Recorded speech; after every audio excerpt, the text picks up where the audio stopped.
Welcome back to the deep dive. We've got quite a stack of interesting sources today. Research papers, some notes, excerpts, all pointing towards something pretty new in AI algorithms. Yeah, something called Recurrent Hamiltonian Echo Learning, RHEL for short. RHEL. Okay. And it's one of those developments that really makes you stop and think. It pulls together ideas from machine learning and fundamental physics. Physics. Okay, that's intriguing already. It really is. And it challenges some, deeply ingrained ideas about how we usually train AI models. Right. So our mission today for this deep dive is to unpack RHEL, figure out what it is, really get into the, let's say, the academic guts of it, the innovative bits. The mechanisms behind it. Exactly. And then look ahead, see what this could actually mean for, I don't know, future AI hardware, how we build these systems. Yeah, think of it as maybe cutting through some of the dense academic stuff to get to the core ideas, because it's a really unique approach, especially for sequence data, and it steps outside the usual training methods we talk about. Okay, your shortcut to understanding something potentially game-changing. Ready to jump in? Let's do it. All right, let's unpack this. So RHEL, what is it at its core? The sources say it's a learning algorithm specifically for deep state space models, SSMs, and recurrent neural networks, RNNs. Right, and that's timely because, as you know, RNNs and especially SSMs are having a bit of a moment again. They're really showing their strength, particularly with these super long sequences. Yeah, we've seen some impressive results there. And RHEL arrives right in the middle of all that. But what makes it really different, and I think this is the core academic innovation here, is that it's physics grounded. Deeply so. Physics grounded. Okay, you mentioned physics earlier. What kind specifically? It leverages principles from classical Hamiltonian systems. Hamiltonian systems, like from physics class, conserving energy, momentum, that sort of thing. Exactly that. These are systems often described by their total energy kinetic plus potential. And a really key property, if they're ideal and undisturbed, is time reversal symmetry. Time reversal symmetry, meaning if you run the movie backward, it looks exactly the same, just reversed. Pretty much, yeah. If you could perfectly reverse all the velocities, all the momenta, the system would just retrace its path perfectly backward in time. Perfect reversibility. Okay, so how does an AI algorithm use that? Seems kind of abstract. Well, this is the clever part. RHEL takes this concept and actually uses the breaking of that symmetry as the engine for learning. It breaks the symmetry. Okay? Yeah, and the sources frame this as part of a bigger idea, maybe even a movement. It's about designing algorithms not just as abstract math or code, but thinking about how they could actually be implemented in physical hardware. So algorithms and hardware becoming intertwined, inspired by physics. Exactly. The vision down the line is that certain models, maybe like these SSMs with their linear cores, could map directly onto dynamic physical systems. You could imagine like optical circuits or maybe superconducting ones designed to behave like these models. Wow. And in that scenario, the learning algorithm isn't just software running on a chip, it's the actual physical dynamics of the hardware itself. The system learns by just being a kind of self-learning machine in a very literal sense. Okay, that's a big idea. So RHEL is designed with that potential physical future in mind. It seems so, and this physics grounding gives it some really interesting computational properties, especially compared to standard methods like backpropagation through time or BPTT, which is what we usually use for RNNs on current digital hardware. Advantages. Like what? Well, the sources highlight a few key things. First, and this one's pretty striking, RHEL computes the gradients, the signals needed for learning, using only 3 forward passes of the system's dynamics. Only 3. Forward passes. That sounds incredibly different from backprop. Doesn't backprop need explicit backward passes through the whole computation? It absolutely does. BPTT meticulously calculates error signals and propagates them backward, layer by layer, step by step. RHEL, though, it sort of mimics the result of that backward pass, or more accurately, the result of the adjoint method, but it does it just by running the system forward a few times in specific ways. So it gets the gradient information without actually computing backward through time. Essentially, yes. It avoids that explicit reversal. Okay, fewer passes is potentially a big efficiency win. What else is different? Another major point is that it needs no explicit computation of state Jacobians. Jacobians, those are the big matrices that tell you how everything affects everything else, right? Huge computational costs, especially for long sequences. Exactly. Calculating and storing them is a known bottleneck for some alternative training methods like real-time recurrent learning, RTRL, especially as sequences get longer. RHEL just sidesteps that whole calculation. Okay, avoids a major headache. Anything else? And third, the sources claim it provides gradient estimations with zero variance. Zero variance, meaning the gradient signal is clean, no noise. That's the idea. Some other methods, especially ones that rely on perturbations but lack this specific Hamiltonian structure, can end up with noisy gradient estimates. That makes training harder, you need smaller learning rates, it can slow things down. RHEL, because its mechanism is deterministic and based on these physics principles, is supposed to give you a precise gradient signal every time. Fewer passes, no Jacobians, zero variance. That sounds like a compelling package, especially for those long sequence problems where RNNs and SSMs are making a comeback. Right, and you mentioned the comeback RHEL lands right in that context. It implicitly reopens that whole hardware lottery debate. The idea that we optimize for current hardware, like GPUs for transformers, and maybe miss out on other approaches. Exactly. RHEL asks, what if we designed algorithms inspired by physics? Could that lead to totally different hardware architectures? Maybe ones that are way better, more energy efficient for certain tasks like sequence modeling instead of just optimizing everything for matrix multiplies on GPUs? It's a fundamental question. Okay, so let's dive into that core mechanism. How exactly does RHEL use this time reversal symmetry breaking to calculate gradients with just those three forward passes? This sounds like the real academic heart of it. It is. This is where the physics isn't just inspiration, it's the actual computation method. It builds on some earlier ideas, like an algorithm called Hamiltonian Echo Backprop, or HEB. Okay, walk us through it. How does breaking the symmetry give you a gradient? All right, remember the ideal Hamiltonian system, perfect time reversal. RHEL exploits what happens when it's not perfect. Step 1. You let your system, which represents your network state, evolve forward in time. Process the input sequence, generate an output. That's basically one forward pass. Standard stuff. Run the network, see what output you get, calculate how wrong it is the loss. Right. Now here's the first crucial difference. During that forward run, or right after it finishes, you apply a small, very brief perturbation to the system's state or trajectory. Perturbation, like you poke it. Sort of, yeah, but it's not a random poke. The perturbation is calculated based on the error, the loss function. It's a tiny, targeted nudge designed to push the system slightly towards a state that would have produced a better, lower loss output. Okay, a nudge based on the error. Got it. Then, step 2 is effectively simulating this perturbed system running backward in time. Now, because the underlying system is designed to be time reversible. If there was no nudge, running it backward would land you right back where you started. Perfect reversal. Precisely. But you did nudge it. You perturbed the trajectory. So when this perturbed system runs backward, it doesn't perfectly retrace the original path. It ends up at the beginning time in a state that's slightly different from the actual initial state. Ah, okay. It doesn't return home perfectly because of the nudge. Exactly. And here's the absolute key insight, the innovation, the gap, the difference between where this perturbed backward path ends up and where the original unperturbed path would have ended up if perfectly reversed. That difference, that tiny vector, is proportional to the gradient you want. Whoa, hang on. The difference between the backward run perturbed state and the backward run unperturbed state tells you the gradient. Essentially, yes. The size and direction of that gap or echo mismatch encodes how sensitive the final loss was to changes in the initial state or the system's parameters. It tells you which way to adjust things to reduce the error. That is really clever. You're using the system's memory of being nudged, manifested as a failure to perfectly reverse to measure the gradient. That's a great way to put it. And crucially, calculating this gap, measuring this difference, can be done using just a couple more forward in time simulations of the system dynamics. You don't need the explicit backward pass. That's how you get to the 3 forward passes total. It's emulating the sensitivity analysis of backprop using only forward physics. Proving this equivalence mathematically is a major academic contribution in these papers. Okay, conceptually that makes sense now, using this physics echo to get the gradient. But wait, you can't just do this with any standard RNN unit, can you? The units themselves need to have this Hamiltonian time reversible property built in. Absolutely critical point. You need specialized building blocks. RHEL won't work on a standard LSTM or GRU cell. The sources introduce Hamiltonian Recurrent Units, or HRUs. HRUs, okay, so these are like the neurons or layers, but designed with these physics properties. Exactly. They're very carefully constructed as something called symplectic integrators of specific Hamiltonian dynamics.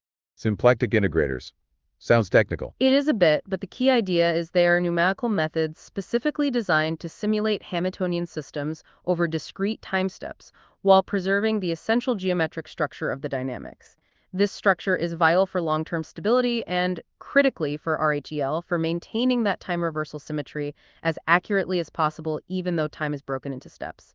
Simple methods wouldn't preserve it well. So preserving the symmetry even in the discrete simulation is key for the echo mechanism to work properly. It's fundamental. The sources also mention their structure often built using three simpler integration steps, like explicit Euler steps, arranged in a way that alternates updating position variables, think of these loosely as the network state or memory, and momentum variables, related to how the state is changing. This specific structure helps ensure reversibility. Okay, so you have these specialized HRUs. How do you build deeper models like the SSMs you mentioned? You stack them, just like in standard e-learning. This leads to Hamiltonian state space models, or HSSMs. You have layers of HRUs where the output sequence from one layer feeds into the input of the next. Standard stacking architecture, but using these special physics-based HRU layers makes sense. Right, and RHEL isn't just for a single HRU. It can be applied to these deep HSMs using what they call the RHL chaining procedure. It basically means you apply the echo mechanism layer by layer, starting from the output, propagating the gradient calculation effectively backward through the stack, but still using only forward dynamic simulations within each layer. Got it. So specialized HRU unit, stack them into HSSMs, and RHEL handles the learning using this echo mechanism chaining it through the layers. That's the whole system, and the sources detail two specific types of HRU blocks they used in experiments to show this works, a linear HRU and a nonlinear HRU. What's the difference there? Why two types? The linear HRU is simpler, based on a quadratic potential energy in its Hamiltonian formulation. It's important theoretically. It has nice properties like a bounded spectrum. It can approximate any linear system. And crucially, its core computation can often be done very efficiently in parallel using something called a parallel scan operation. Parallel scan. That sounds like exactly what you'd want for those really long sequences, right? To process chunks in parallel. Exactly. It's a big potential advantage for speed on modern hardware when dealing with sequences of, say, 50,000 steps. The nonlinear HRU adds more complexity. Using a nonlinear potential term, specifically, they mention using a hyperbolic cosine, or cosh function. Why add nonlinearity? Well, most real-world sequence data isn't purely linear. You need nonlinearity to model complex patterns effectively. And this particular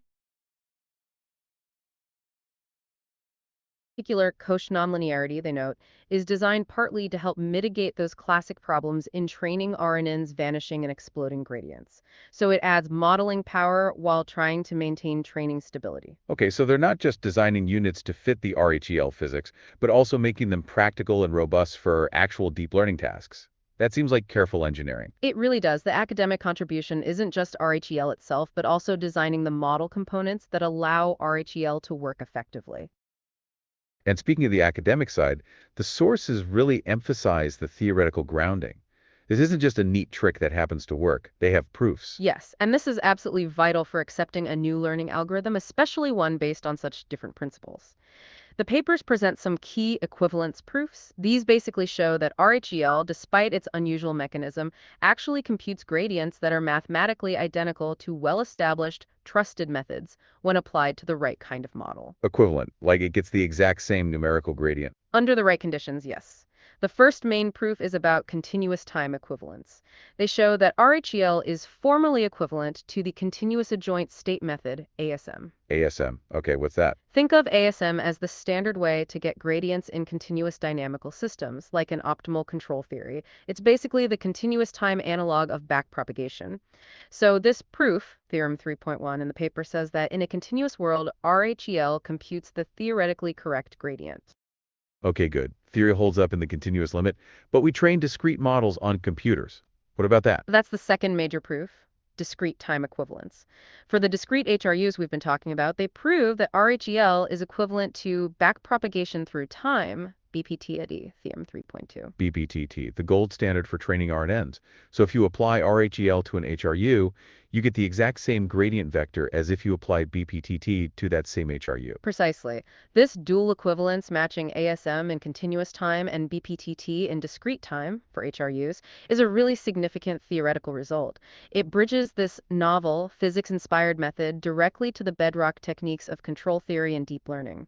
It gives you strong confidence that RHEL isn't just some approximation. It's doing the right thing mathematically for models built within its framework. That's solid theoretical footing. It confirms the mechanism isn't just smoke and mirrors. Exactly. And they also show how these proofs extend to the deep HSSM stacks via that RHEL chaining procedure, Theory 3.3, so the equivalence holds for the whole deep model, too. Okay, theory looks good. So how did it actually perform when they put it to the test in experiments? Did the practice match the theory? They ran a set of experiments, and it's important to understand the goal here. It wasn't necessarily about setting new state-of-the-art records on every possible benchmark that often comes later. The main goal was validation. Could RHEL actually train these HSM models effectively? And would the performance, like the final accuracy, be comparable to training the exact same HSM models using standard BPTT? Right, show that this new method works in practice and doesn't come with a big performance penalty just because it's different. Exactly. So they used RHEL to train both linear and nonlinear HSFMs on a range of time series tasks, classification, regression. And critically, they included tasks with those very long sequences up to around 50,000 time steps. That's a challenging regime where BPTT can struggle with memory and where RHEL's potential computational advantages might really matter. Makes sense. And the results. How did RHEL stack up against BPTT on the same models? The main takeaway from the experiments was pretty clear. RHEL consistently matched the performance of BPTT across the tested models and tasks. Consistently matched. So you could train these complex HSSMs on very long sequences and get basically the same accuracy using RHEL as you would with BPTT, but with this fundamentally different, potentially more efficient, forward pass only computation. That's the key finding, yes. They also did some direct gradient comparisons, like freeze the model at one point, calculate the gradient with RHEL, calculate it with BPTT, and see how closely they match. Those results showed near perfect alignment for the HRUs and HSSMs, which gives strong empirical backing to the theoretical equivalence proofs. So the gradients really were the same in practice too. Were there any caveats or small differences noted? They did mention sometimes observing a very small gap in final task performance between RHEL and BPTT. They attributed this mostly to what they called finite nudging bias, the fact that in the real algorithm, the perturbation nudge isn't infinitesimally small, like in the math proofs. It has a finite size. Plus, you always have limitations from numerical precision in computers. Okay, small practical artifacts. Right. But they emphasized these were minor and didn't really change the main conclusion. RHEL can effectively train these models to a comparable level of performance as the standard method. The primary validation goal was achieved. Which brings us back full circle to that really exciting idea you started, with the potential for completely new kinds of AI hardware. How does RHEL, with its physics basis and proven performance, really enable that? It's a huge enabling step. RHEL provides concrete proof of concept that you can build a sophisticated learning algorithm directly from physical principles, in this case, Hamiltonian dynamics and symmetry, and show that it works just as well as standard algorithms like BPTT on appropriate models. And because the algorithm is the physics, you could build hardware that just does the physics directly. That's the revolutionary idea. Instead of needing generic digital chips optimized for the matrix math of backprop, RHEL opens the door to designing hardware that physically embodies the Hamiltonian system. The computation wouldn't be a simulation on silicon, it would be the natural physical evolution of the device itself. What kinds of devices are we talking about? Science fiction stuff. Maybe not quite sci-fi anymore. The sources mention possibilities like specialized optical circuits using light, superconducting circuits operating at very low temperatures, maybe even spintronic systems using electron spin. These are physical systems whose behavior is naturally described by the kind of dynamics RHEL is built on. And if we could build AI hardware like that, what would be the big advantages? Two huge potential wins. Energy efficiency is probably the biggest one. Physical systems evolving naturally can be vastly more energy efficient than forcing billions of digital transistors to switch on and off constantly. Given the massive energy cost of training today's biggest models, that's a critical direction. A greener AI, potentially. Potentially, yes. And the other is scalability, especially for tasks like modeling long sequences. These physical systems might inherently handle the state dependencies and temporal evolution over long times more naturally and efficiently than current digital architectures designed for parallel matrix operations. So the grand vision is moving beyond software running on general chips towards these integrated self-learning machines. where the learning rule is embedded in the hardware's physics, making them potentially much more efficient and scalable for certain problems. That's the long-term paradigm-shifting potential, yes. RHEL is a crucial piece of evidence suggesting this isn't just a fantasy, it's a theoretically sound, experimentally validated algorithm that fits this vision. It demonstrates that physics-inspired methods can be just as effective as our standard tools while paving the way for radically different hardware. It connects fundamental physics research directly to practical AI challenges in a very deep academic way. Okay, so let's try and wrap this up. We've covered a lot of ground on RHEL. What's the big picture here? Well, we've taken a deep dive into Recurrent Hamiltonian Echo Learning, RHEL. It's definitely a novel algorithm designed for deep SSMs and RNNs, and its foundation is firmly planted in physics, specifically Hamiltonian dynamics. And its big trick, its core innovation, is how it computes gradients. Using this really different method involving just 3 forward passes by exploiting the breaking of time reversal symmetry. No explicit Jacobians needed and theoretically 0 variance in the gradient. Right, but it needs those specialized building blocks, the HRUs and HSSMs, designed to have the right Hamiltonian properties. And importantly, it's not just a cool idea, it has strong theoretical backing proof showing it's equivalent to the continuous adjoint method, and, crucially, to discrete BPTT when used on those compatible models. And the experiments back this up, showing RHEL works in practice, trains these HSMs effectively, and matches BPTT's performance, even on really challenging long sequences. So, pulling it all together, RHEL feels like more than just another algorithm. It represents, I think, a significant step, both academically and potentially practically, towards a future where AI hardware and algorithms might be co-designed based on physical principles. It points towards potentially much more energy efficient, scalable learning systems inspired by nature itself. It really is a fascinating meeting point between fundamental physics and cutting-edge AI. It truly is. So here's a final thought, something maybe to mull over after this deep dive. If AI can learn effectively by mimicking the dynamics and symmetries found in classical mechanics, like these Hamiltonian systems, what other fundamental laws or principles from the natural world, maybe thermodynamics, maybe even quantum mechanics, could be hiding the inspiration for the next big breakthrough in how we design intelligent algorithms and the hardware they run on? That's a big question. Definitely pushes the boundaries of where AI might head next. Thanks for diving deep with us today.